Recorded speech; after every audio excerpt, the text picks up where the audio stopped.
कान्हा शांति वनम में ये बायोचार केंद्र में हम उपस्थित हैं। बायोचार बनाने की पद्धति की शुरुआत इस प्रकार से, जो हमारे खेतों में निकलने वाला वेस्ट मटेरियल, लकड़ी या छोटे छोटे जो झाड़ियों के टुकड़े होते हैं, उनसे कोयला बनाकर बायोचार का निर्माण किया जाता है।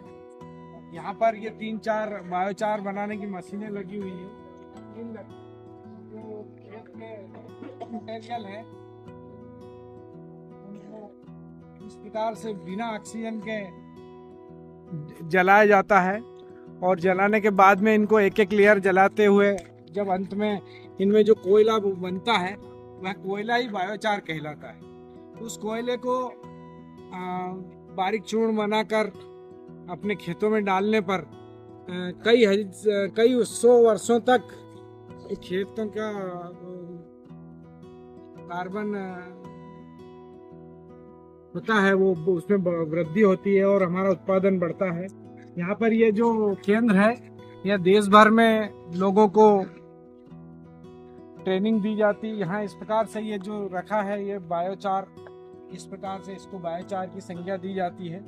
इसको बारीक चूर्ण बनाकर और उसके अंदर जीवामृत मिलाकर उसको फसलों में या उसमें डाला जाता है, जिससे ये जीवामृत का इधर गड्ढा है, इसमें सारा जो बायोचार का कोयला है उसमें डालकर 2 दिन के पश्चात इसको बाहर निकाला जाता है, और उसको आगे प्रोसेस करने के लिए हम आगे का जो प्रोसेस है उसको देखते हैं। ये हमारे साथ बहुत सारे देश भर के किसान बंधु हैं। ये किसान बंधु यहाँ पर अलग अलग क्षेत्रों से और बायोचार का कार्य को नजदीक से देखने के लिए यहाँ आए हुए हैं। बायोचार बनने के पश्चात जब कोयला बन जाता है तो इस मशीन के द्वारा उसको बारीक चूर्ण में परिवर्तित किया जाता है, और उसके बाद में उसकी पैकिंग करके उसको देश भर में किसानों को उपलब्ध कराया जाता है। यह एक छोटी सी मशीन है जिसमें यह सारा जो कोयला है उसको बारीक चूर्ण करके, और जो खाद है हमारा गोबर खाद और वो होता है उसमें इस प्रकार से मिलाकर यहाँ पर ये जो हमारे खेतों में निकलने वाला जो कूड़ा करकट है, फसलों के वेस्ट मटेरियल है, उनसे सारा निर्माण किया जाता है। यहाँ पर बायोचार से बनी हुई ये बोरियां देश भर में सप्लाई होती है। यह लगभग 25 रुपए किलो के आसपास ये बायोचार पड़ता है, और इसको यहाँ पर से पूरे देश भर में सप्लाई किया जाता है। यहाँ पर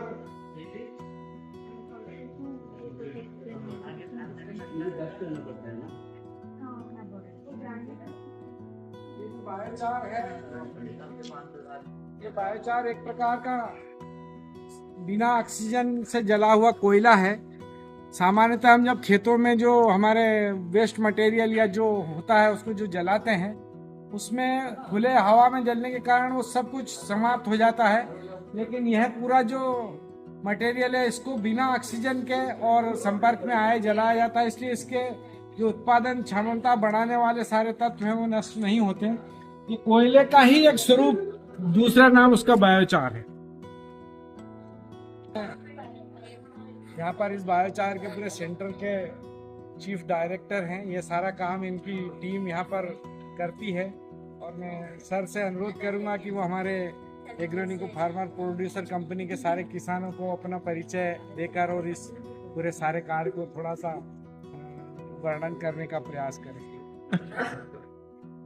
इतना ही बोलूँगा कि हम इधर कान्हा में बायोचार से एक 8 साल से काम कर रहे हैं, और जमीन आसमां का फर्क है। बायोचार एक नेचुरल जैविक सब्सटेंस है। जब सॉइल में डालते हैं, आप ही देख सकते हो इस पे कितना उगाव का डिफरेंस है, पानी में कितना कम पानी में ज्यादा कैसा उगता है, कीड़ा कम लगता है, ओके, अच्छा यील्ड ज्यादा बढ़ता है, कमाई ज्यादा बढ़ता है, राइट। एंड सो आप ही करके देखिए, इतना ही हम बोलेंगे। ओके, हमारा एक ही कहना, हम तो अभी तक एक 20 फसल के साथ काम किया है। कॉटन में हमने देखा कि 18% से 33% तक पहला सीजन में ही ओके बढ़ता है।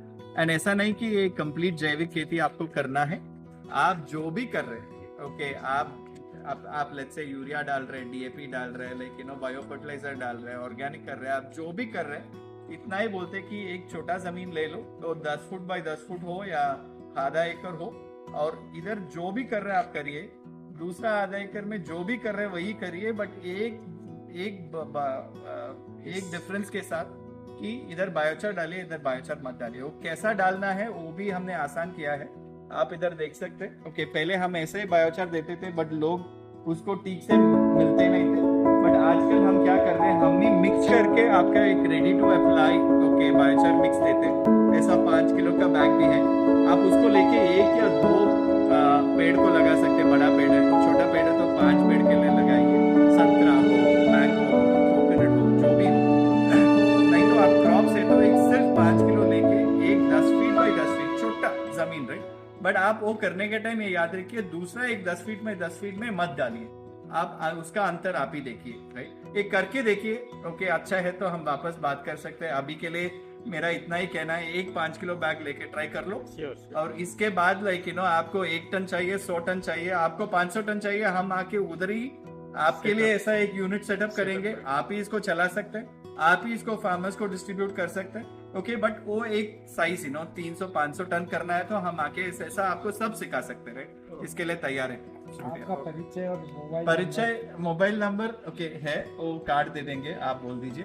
मेरा नाम है श्रीराम, ये हैदराबाद कान्हा शांतिवनम का जगह पे है, इधर एक biochar centre of excellence develop किया है, बट हम आपके साथ काम करेंगे। वो मोबाइल नंबर लेके मैं पूछ के बताता हूँ। धन्यवाद। ये हजारों सालों तक रहता है। ये हमारे खेतों में जो फसलों के अवशेष निकलते हैं, उसमें जैसे इधर धान का और कोकोनट का, बांस का, और यहाँ पर लकड़ी का, और इधर जो कपास होता है उसका, और कोकोनट की जो छिलके होते हैं, उन सब से ये ऊपर जो दिख रहा है आपको, यह है बायोचार, उसी से निर्माण किया गया है। अर्थात बायोचार इन चीजों से कोयला बनाकर उसको ऑक्सीजन रहित रूप में जलाने से एक बायोचार बनता है। यहाँ पर उनका ये प्लांट जो है उसमें आप देख रहे हैं, यहाँ पर उन्होंने ये बेचने के लिए भी 5-5 किलो की बैग्स बनाए हैं। उधर जो आप बायोचार का बारीक चूर्ण देख रहे हैं, उसमें जो है अपना खाद, गोबर खाद के साथ में उन्होंने उसको बनाया है। और आगे वो फसलें जो बायोचार जिसमें डला हुआ है, और कुछ फसलें ऐसी है जिनमें बायोचार नहीं है, उनकी रूपरेखा आगे हम आपको बताते हैं। बायोचार के साथ में और बिना बायोचार के आप करेले की फसल देख रहे हैं। ये सामने जो करेला है इसमें बायोचार नहीं डला हुआ है, और उसके जो पीछे है वो उसमें बायोचार डला हुआ है।